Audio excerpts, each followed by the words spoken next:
St. Thomas University Journalism present The Basement Files. Hello, and welcome to the Stu Basement Files. I'm Chris Robinson. And I'm Maria Jose Burgos. Here are the top stories of our show. St. Patrick's Day brings expected heavy drinking. Nightlife safety is at risk at some Fredericton campuses because of drink spiking. The lifespan of tech devices is decreasing, while consumerism is increasing beyond control. Binge drinking is becoming a phenomenon for teenagers. Last month, an 18-year-old passed away after replacing beer for hard liquor during a drinking game. This year's St. Patrick's Day brought heavy consumption of alcohol.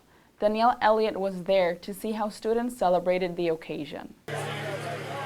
Bartenders everywhere were pulling green beer last week. Nothing was wrong with the taps, it was just another St. Patrick's Day. And university students were out celebrating the Irish holiday. Yeah, I'm hoping to go out and have some fun with some friends of mine down at the cellar or at a party somewhere around town, hopefully. I'm getting picked up actually here by my party partner for the night, and then we're gonna get ready and go out. I think I'm just planning on going to the cellar. That's a bar down at UMB at the big building down there, and probably just having a few drinks with my friends. Some students even took advantage of the day for some fun, themed fundraising events. We are raising money for our chartered bus to our Ireland trip abroad. We're going to study art, myth, and saga, and so this will really help everybody out. Kennedy Bowden-Welsh is a residence advisor at St. Thomas University. She took us inside one of the on-campus residences to see what students were up to. Yeah! Scotland! Hey, look! Few could be found, and those we did find were having a relatively quiet night. I heard some people say they started drinking when they got up this morning at, 9 a.m. A lot of people started earlier, like before supper, kind of in around there. This is quiet compared to what it was earlier. A lot of people have gone out either to the bars or house parties, so this is what tonight will be. While some of the university bars were left relatively empty, campus pubs, and particularly one Irish pub downtown, seemed to be the place to be. Students and adults alike got dressed up, went out, and waited, and waited, and waited, in incredibly long lines. We checked back in with Bowden-Welsh the next afternoon to see how the rest of her shift went and what time the students made it back to bed. I was up until I think about 12:30. I got out of the office at 12, and then when I was doing my final round, people were starting to come back in from the bar and everything. So I kind of like to make sure that everybody's got to their rooms, got to a bed. But not everyone chose to go out. And I'm staying at home because I'm 18. I can't go out yet. Others, feeling the end-of-term crunch, skipped the party altogether. For Stu Journalism, I'm Danielle Elliott. Not only is there binge drinking going on, but also drink spiking. Both the University of New Brunswick and St. Thomas University are warning students through email alerts. Students are concerned about how drink spiking may affect their personal safety on campus. Natalie Sturgeon has more on the story. Have you turned your head from your drink for a second and forgot about it? Students were hospitalized after they were suspected their drinks had been spiked. An email was sent to students on March 4th with the subject line, Nightlife Safety and Drink Spiking. The email said students had been hospitalized due to drink spike. 3 female students sent reports to campus security. Both universities responded immediately. Everyone on campus is concerned about what this could mean about nightlife on campus. Communications Manager Jeffrey Carlton confirmed these incidents on Monday morning. We received notice from Student Services that they had reports of up to 3 female students who feel they may have been victim of drink spiking. So what we did is we made the decision, even though it's March break, to do a little bit of research and get some best practices on some safety tips for students and to share those with students as soon as we possibly could. The club's managers, Matt Harris, who didn't want to appear on camera for personal reasons, just wants his patrons to be safe as well as his staff. Harris wants to make sure awareness is being spread about the issue and that people are drinking and partying responsibly. Harris said the club developed a policy many years ago regarding intoxicated members of the club. Key things like identifying the individual and who they are with is very important. Students say they are shocked to hear that drink spiking is happening on campus.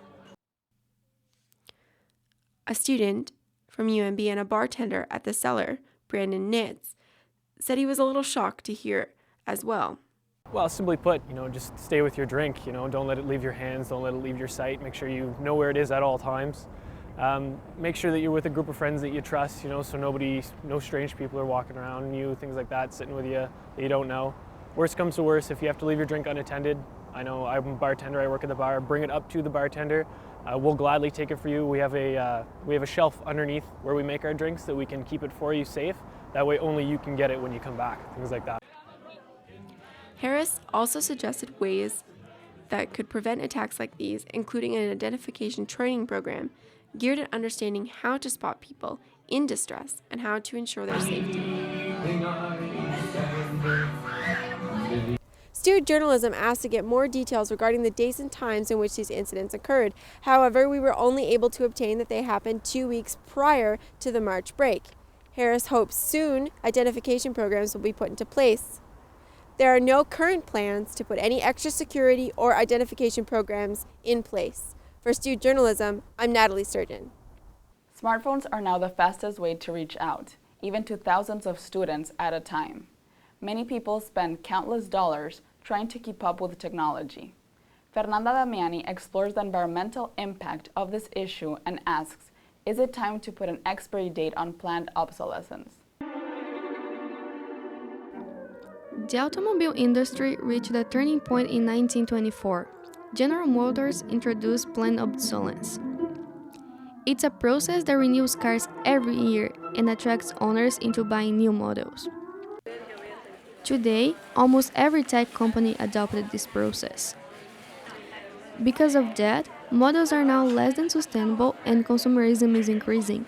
Cars, computers, and cell phones are designed to last between 2 or 3 years, or less.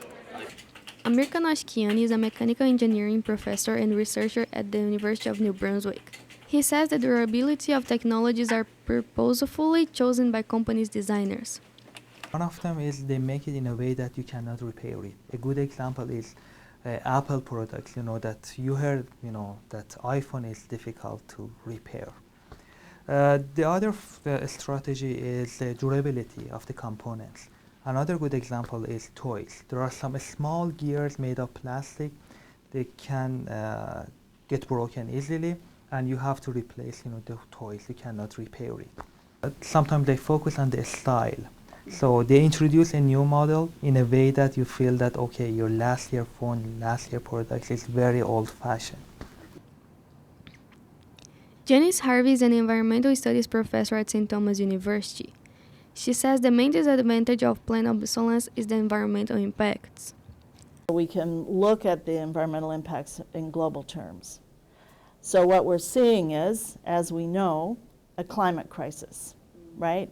We have got way in excess of what the planet can handle, carbon dioxide and other greenhouse gas emissions concentrating in the atmosphere and warming the earth. And we know that that's a crisis. Governments have acknowledged that. Science is telling us we're, heading for the cliff edge on this one.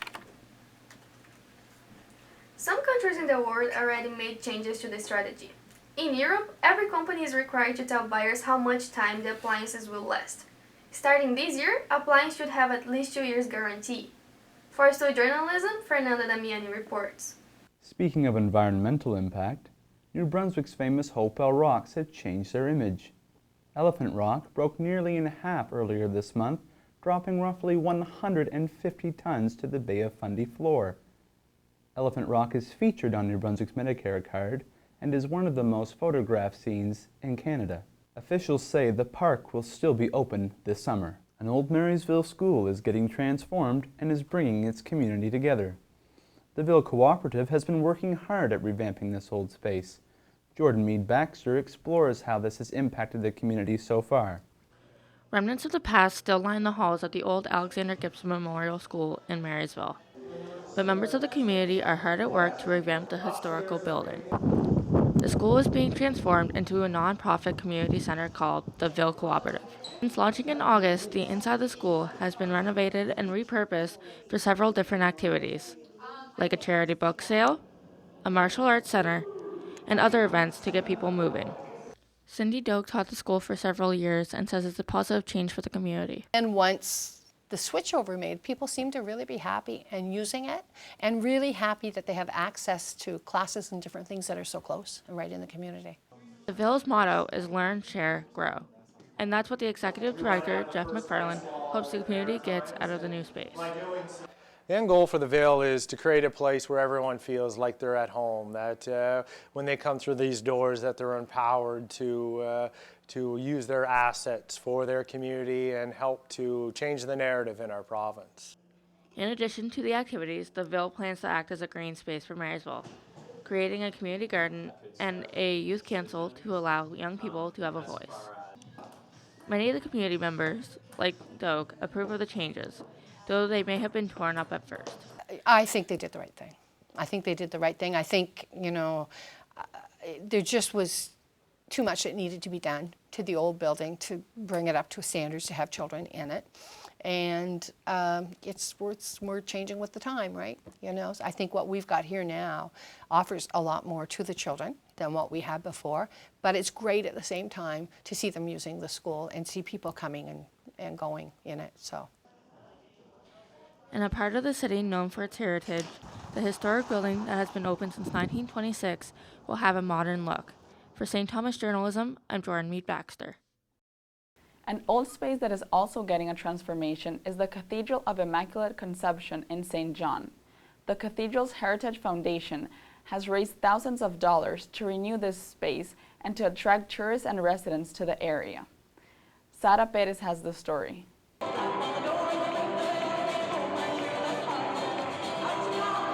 What first looks like an Irish celebration is one of the many events the Immaculate Conception Cathedral in St. John organized to raise money for the restoration project. The building is considered a historical symbol of perseverance and faith during hard times. The building is located in Waterloo Village, one of the poorest areas in St. John. As part of the restoration project, the Cathedral Heritage Foundation is planning to expand the community's care services, attract new businesses and tourists into the area, and bring residents back. Executive Director of the Cathedral Heritage Foundation, Lynn Forbes, has helped raise thousands of dollars for the project. Cathedral is the centerpiece of what we project to be the sustainability of a priority neighborhood, an iconic neighborhood in town. So part of the project also includes the restoration and repurposing of St. Vincent's High School as affordable housing. Improving visitors' experience and access to worshipers is one of the main purposes of the project. Bishop Robert Harris has lived in St. John for almost 10 years. He collaborated with the restoration from the beginning of the project. It isn't just a church, it's a place that represents the faith of a community and the commitment of a community over all these years, over 160 years. So it's a very important landmark to preserve. The roof of the building needs immediate replacement. During rainy days, the water leaked has caused dangerous and considerable damage to the structure. The stained glasses need framework reparation. These have been compared to stained glasses of Gothic churches in Europe. The main altar area has also suffered of water leaking. It's carved with several Christian symbols. The carving of the apostles and wood decorations around the altar are considered irreplaceable artistic and historical work. The Cathedral Heritage Foundation will continue organizing fundraising events during the rest of the year. The restoration project is estimated to take 10 years to be completed. For St. Thomas Journalism, I'm Sara Perez. SeaWorld announced this week they were ending their orca breeding program because of constant pressure from animal rights groups, as well as a huge drop in ticket sales. They're also ending their traditional killer whale shows. Some critics believe this is not enough. They want the company to release the orcas they currently have under their care. SeaWorld CEO said this was impossible to do because no orca or dolphin that has been born under human care can ever survive once it's released back again into the ocean. Well, that's our show for the week. Be sure to check us out on the web for more St. Thomas journalism news. From everyone at the Basement Files, thanks for tuning in. See you next time.